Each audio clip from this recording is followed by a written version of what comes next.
माझे नाव अमोल आहे. मी एक अकाउंटंट आहे आणि मला नुकतीच नोकरी मिळाली आहे. जशी मला नोकरी लागली तशी माझ्या घरच्यांना माझ्या लग्नाची घाई झाली, पण मला काही लग्नाची घाई नव्हती. आणि नको नको सांगत असतानाही आई माझ्यासाठी आता मुली बघते आहे. मागच्याच आठवड्यात माझ्या आईच्या ओळखीच्या कुणाकडून तरी लग्नाचं एक प्रपोजल आलं. आईला मुलगी खूप आवडली होती. आईने मला त्या मुलीचा फोटो दाखवला. मुलगी दिसायला तर छान होती, पण मला इतक्या लवकर लग्नाचा बेत नव्हता. म्हणून मी आईला म्हणालो, आई, माझ्या लग्नाची इतकी घाई का करत आहेस? पण आई माझे काही ऐकच ना. म्हणाली, मला ते काही माहीत नाही. येत्या रविवारी या मुलीला बघायला जायचे म्हणजे जायचेच, नाहीतर चांगली मुलगी हातची जायची. शेवटी आईच्या हट्टाखातर मी मुलगी बघायला तयार झालो आणि रविवारीच सकाळी 11 वाजता आम्ही मुलीच्या घरी जाऊन पोचलो. त्या मुलीचे नाव आरोही होते. पाहता क्षणीच आम्हा दोघांनाही आरोही आवडली. चहा पोहे झाल्यावर मला आणि आरोहीला बोलण्यासाठी बाजूच्या रूममध्ये पाठवले. रूममध्ये थोडा वेळ शांतता होती. दोघांनाही खूप ऑकवर्ड वाटत होते. मी तसा स्वभावाने लाजराबुजराच आहे. मग आरोहीनेच बोलायला सुरुवात केली. आमच्या बऱ्याच आवडीनिवडी जुळत होत्या. जवळपास अर्धा तास आम्ही छान गप्पा मारल्या. आम्ही एकमेकांना अनेक प्रश्न विचारले. मला ती आवडली. मी बाहेर आलो आणि आईला मुलगी पसंत आहे असे म्हणालो. तिला आणि तिच्या कुटुंबियांना देखील मी आवडलो होतो. उद्यापर्यंत कळवतो असे सांगून आम्ही तिच्या घरून निघालो. पण जसजशी संध्याकाळ जवळ येऊ लागली तसतसा माझ्या मनात एक विचित्र विचार येऊ लागला. मी आरोहीला आधी कुठेतरी पाहिलंय असं मला वाटायला लागलं. पहिल्यांदा मला वाटलं की आजकाल सगळेच सोशल मीडियावर असतात, त्यामुळे कदाचित आपण कुठेतरी तिचा प्रोफाईल पाहिला असावा. पण कुठे ते नक्की लक्षात येईना. मग त्याबद्दल जास्ती विचार मी सोडून दिला. पण रात्री झोपताना परत तोच विचार मनात आला की मी आधी कुठेतरी आरोहीला पाहिलंय.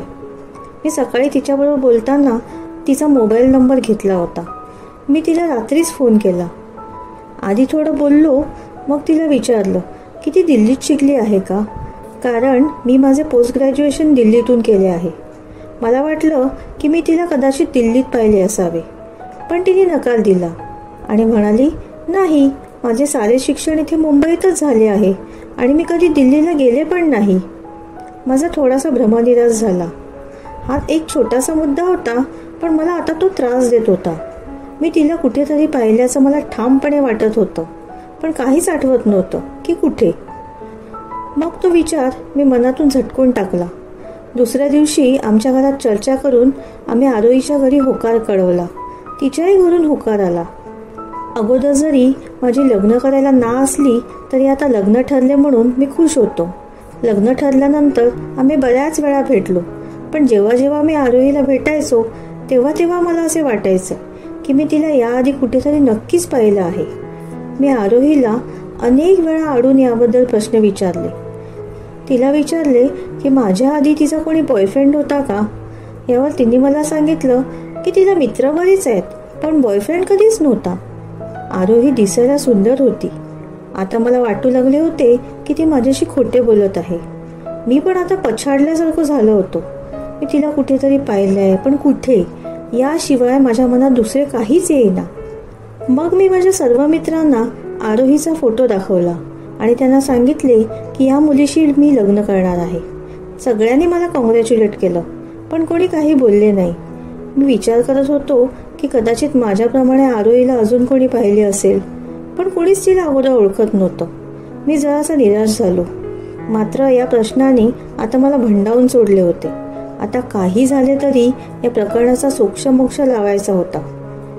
मी विचार केला की आता मी आरोहीशी थेटच बोलेन.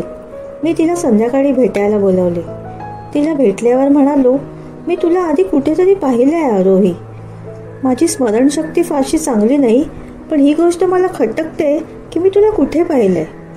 यावेळी मात्र माझ्या प्रश्नावरती चिडली आणि म्हणाली, अमोल, हे सगळं काय चाललंय तुझं? आपण भेटल्यापासून तू सारखं असंच म्हणत आहेस की तू मला कुठेतरी पाहिलंयस, तू मला कुठेतरी पाहिलंयस. तुला काय म्हणायचं आहे? जे काही सांगायचं आहे ते उघडपणे सांग. तुझा माझ्यावर विश्वास नसेल तर लग्नही करू नकोस. मलाही तुझ्याशी लग्न करण्यामध्ये काहीही इंटरेस्ट नाही आता. एवढे बोलून ती रागाने उठून निघून गेली. एकीकडे आई माझ्या लग्नाची तयारी करत होती आणि इथे जवळपास आता माझे लग्न मोडले होते. आता मला भीती वाटू लागली होती. वाटत होते की आरोहीने खरंच लग्न मोडले तर. आता 2-3 दिवस झाले होते, पण आरोहीचा काही कॉल आला नाही. मी पण घाबरून तिला फोन केला नाही. मी फार अस्वस्थ होतो. अखेर मग सकाळी मला आरोहीचा फोन आला. तिने मला विचारले, तू कुठे आहेस? आज संध्याकाळी मला भेटू शकतोस का? मी तुझ्या प्रश्नाचे उत्तर देईन. मला तुला काहीतरी दाखवायचे आहे आणि स्पष्टीकरण पण द्यायचे आहे. त्यानंतर तू ठरव की माझ्याशी लग्न करायचे आहे की नाही. हे ऐकून मी अजूनच गोंधळात पडलो. आरोहीला मला काय दाखवायचे आहे आणि काय स्पष्ट करायचे आहे याचीच दिवसभर मला उत्सुकता होती. ऑफिसमधला दिवस कसा बसा रेटून मी संध्याकाळी अखेर तिला भेटायला गेलो. संध्याकाळी भेटल्यावर आरोही म्हणाली, अमोल, तू बरोबर बोलत होतास की तू मला कुठेतरी पाहिले आहेस. आता मी तुला काहीतरी दाखवणार आहे, जे पाहिल्यावर तुला आठवेल की तू मला कुठे पाहिले आहेस. असे म्हणत तिने तिच्या पर्समधून मोबाईल काढून त्यातील व्हिडिओ क्लिप मला दाखवली. व्हिडिओमध्ये मी होतो. त्यावेळी मी कॉलेजच्या शेवटच्या वर्षाला असताना वेकेशनमध्ये मुंबईला परत आलो होतो.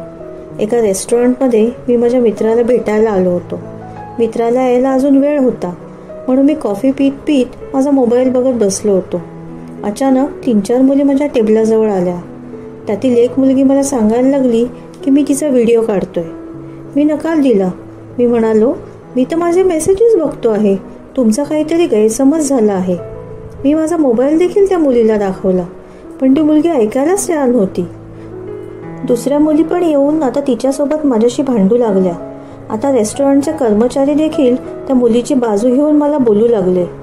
मला त्या मुलींनी पोलिसांची धमकी दिली. पोलिसांचे नाव ऐकताच मी घाबरलो. मी व्हिडिओ तर काढला नव्हता, पण सगळ्याच जणांनी मुलीची बाजू घेतल्यामुळे माझी अक्षरशः टळकली. मी तिथून पळून गेलो. त्या मुली माझ्या मागे थांबा थांबा म्हणून ओरडत देखील आल्या, पण मी कोणाचे काही न ऐकता तिथून छूमंतर झालो. हा व्हिडिओ आरोहीकडे पाहून मी आश्चर्यचकित झालो. मी तिला विचारले, हो, असा इन्सिडेंट माझ्यासोबत घडला होता खरा, पण विश्वास ठेव आरोही, मी असे काहीही केले नव्हते. मी त्या मुलीचा व्हिडिओ काढत नव्हतो. मला माहीत आहे अमोल, आरोही म्हणाली. तुला कसे माहीत? आणि 1 मिनिट, हा व्हिडिओ कोणी बनवला आणि तो तुझ्याकडे कसा? मी तिला आश्चर्यचकित होत विचारले. सांगते, सगळे सांगते, आरोही म्हणाली. माझी चुलत बहीण सोशल मीडिया स्टार आहे. ती सोशल मीडियावर प्रँक व्हिडिओ अपलोड करते. तिच्या घरी एकदा मी गेले असताना तिला प्रँक व्हिडिओ बनवायचा होता. त्यासाठी माझी तिला व्हिडिओ काढायला मदत हवी होती. आम्ही कुठेतरी पब्लिक प्लेसमध्ये जाऊन लोकांसोबत प्रँक करायचो आणि नंतर त्यांची परवानगी काढूनच त्यांचे व्हिडिओज अपलोड करायचो. त्या दिवशी आम्ही शूट करण्यासाठी रेस्टॉरंटमध्ये आलो होतो. रेस्टॉरंटच्या ओनरची परवानगी काढूनच आम्ही प्रँक करत होतो. त्यावेळी माझ्या हातात मोबाईल होता आणि मी व्हिडिओ बनवत होते. तू दिसलास म्हणून तुझ्यावर प्रँक करायचे ठरवले. व्हिडिओ संपताच आम्ही तुला सॉरी म्हटले असते, पण तू इतका घाबरला होतास की आम्ही तुला काही सांगण्याच्या आतच तू वेड्यासारखा पळत सुटलास. आम्ही तुला थांबवण्याचा खूप प्रयत्न केला, पण तू इतका घाबरला होतास की आमचे काही न ऐकता सपशेल तिथून पळून गेलास. तुझी परवानगी न घेतल्यामुळे आम्ही तो व्हिडिओ कधी सोशल मीडियावर अपलोड केला नाही, पण तो माझ्या मोबाईलमध्ये तसाच राहिला. त्यावेळी तुझे केस मोठे होते आणि त्यामुळे मी तुला ओळखू शकले नाही. त्या दिवशी आम्हालाही वाटले की आम्ही तुझ्यासोबत बरोबर केले नाही. तू आमच्यामुळे खूप घाबरला होतास. आपल्या आनंदासाठी आपण कुणाला त्रास देऊ शकत नाही हे त्या दिवशी लक्षात आले. परवा तुझा आणि माझा वाद झाला तेव्हा मी घरी जाऊन बराच वेळ विचार केल्यानंतर मला या व्हिडिओच्या इन्सिडेंटबद्दल आठवले. आरोहीचे बोलणे ऐकून मी म्हणालो, हो, म्हणूनच मला इतके दिवस सारखे वाटत होते की मी तुला कुठेतरी पाहिले आहे, पण नेमकी कुठे तेच लक्षात येत नव्हते. पण फक्त व्हिडिओसाठी कुणाचीही अशी चेष्टा करणे चांगले नाही. या इन्सिडेंटनंतर मी बरेच दिवस ट्रॉमामध्ये होतो. मला असे वाटले होते की तुम्ही सगळे माझी विनाकारण धुलाई करण्यात आहात. मला तुझ्या चुलत बहिणीचा चेहरा अद्यापही चांगलाच आठवतोय. कसली तावातावाने भांडत होती माझ्याशी. माझे बोलणे ऐकून आरोही हसायला लागली आणि मिश्किलपणे म्हणाली, ओ हो, एका माणसाला प्रसंग आठवून पण इतका घाबरायला झालाय. हसतेस काय अशी? माझी हालत कसली बेकार झाली होती आणि त्याचं तुला हसू येते? मी पण आता हसून म्हणालो. आरोही नुसतीच हसत होती. तिने विचारलं, मग आता सांग, माझ्याशी लग्न करशील का? मी म्हणालो, आता तर नक्कीच करेन आणि तुला आणि तुझ्या चुलत बहिणीला दोघींनाही खूप त्रास देईन. मग आरोहीने तिथून तिच्या चुलत बहिणीला व्हिडिओ कॉल केला. दोघीही माझी चेष्टा करत हसत राहिल्या. मी त्यांना म्हणालो, बघ हा, मला त्रास देऊ नकोस, तुझी बहीण आता माझ्या ताब्यात आहे. तर तिची बहीण म्हणाली, भाऊजी मला धमकी देऊ नका, माझ्या बहिणीला जर त्रास दिलात तर तुमचा व्हिडिओ व्हायरल करेन. मग आम्ही तिघेही जोरजोरात हसू लागलो. आता मला माझ्या सर्व प्रश्नांची उत्तरे मिळाली होती.